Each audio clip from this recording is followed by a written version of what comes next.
What would happen if we wiped out a pest from the entire world? Would life just continue just as usual? It turns out China tested this, and it contributed to one of the worst famines the world has ever seen.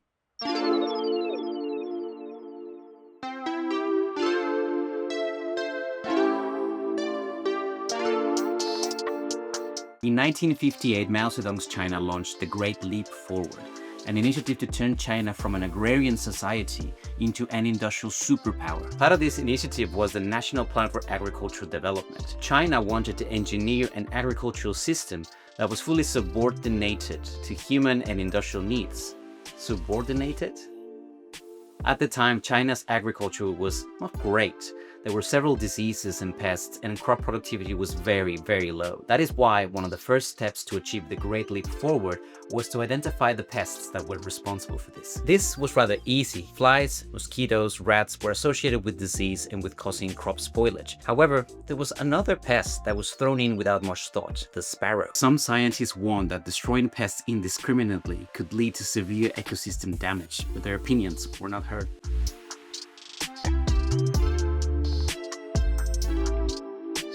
Scientists argue that although sparrows did eat a lot of grain, they ate a massive amount of insects. However, the mentality at the time was, any threat to agriculture, we must eliminate it by any means necessary. And so the Four Pest Campaign was born. Its mission was clear: eliminate all rats, flies, mosquitoes, and sparrows. It also came with a powerful slogan, roughly translated to "Man must conquer nature." Conquer? This is where it gets crazy. Mao's vision was to mobilize populations to achieve these goals. Entire villages were required to report their catch to a coordinator. Think of bags full with rats and sparrows, but also flies pinned to pieces of paper. At schools, children needed to show up with sparrow tails. Otherwise, they were shamed in front of their peers.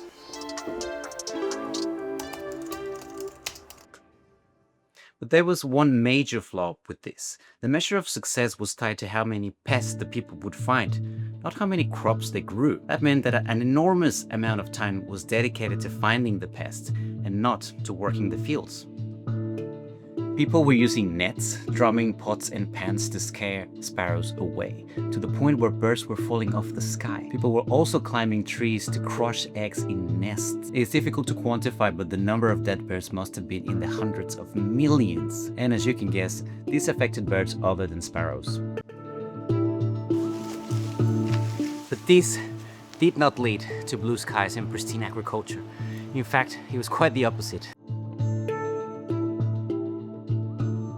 The government's order to eliminate all birds came in 1958. By 1959, and just 15 months after the order, the fields in China were much different. Silent. There were essentially no birds, as an entire human population was mobilized to eliminate. There was no time for the birds to move elsewhere or to adjust. And, as forecasted, in the absence of sparrows, there was room for something else. Insect populations exploded. All of a sudden, locusts and caterpillars had no competition and were free to eat the available grain. This is actually sweet.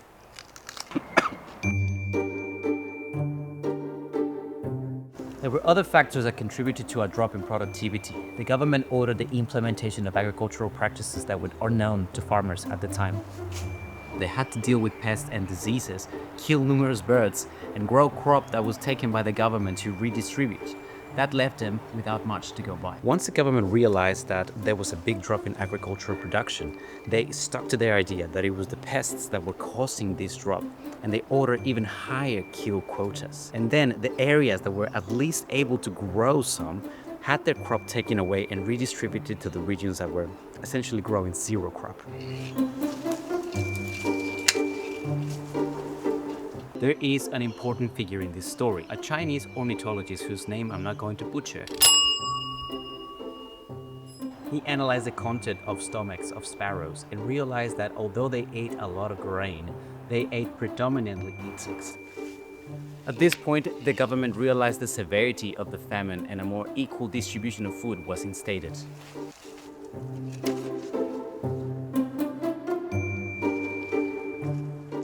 Finally, on March 18 of 1960, Mao wrote the instructions to the Chinese Communist Party and said, "Stop killing sparrows, replace them with bedbugs." They realized that sparrows were essential for a healthy agricultural system, and they actually purchased 250,000 sparrows from the USSR. And with time, agricultural productivity came back to normal levels.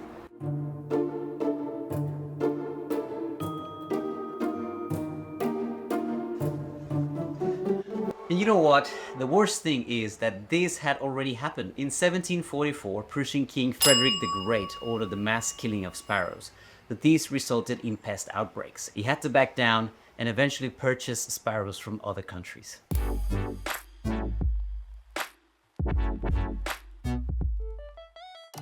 The Great Famine of China was caused by a big drop in agricultural productivity, changes to how farmers were allowed to operate, and excessive crop collection and redistribution by the state. This led to the death of anywhere between 6.5 and 45 million people. The World Peace Foundation estimates that 36 million lives were lost. Think of that again, 36 million people gone. That could be the entire country of Canada, or it could be Australia and New Zealand combined. The government narrative put some blame on weather, but the records show that there were no severe events anywhere between 1959 and 1961. When I was researching this case, I thought there was a clear causal link between the Four Pest Campaign of 1958 and the Great Famine of China starting in 1959, but it turns out that was just a hypothesis, so I did a little bit more reading, and to my luck, a team of researchers set out to answer that particular question.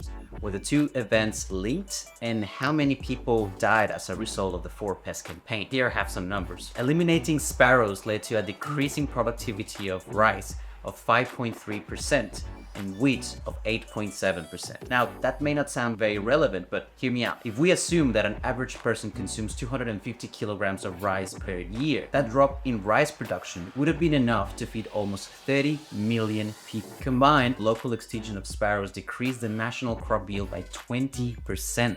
The elimination of sparrows may have led to the death of 2 more million people during the famine period.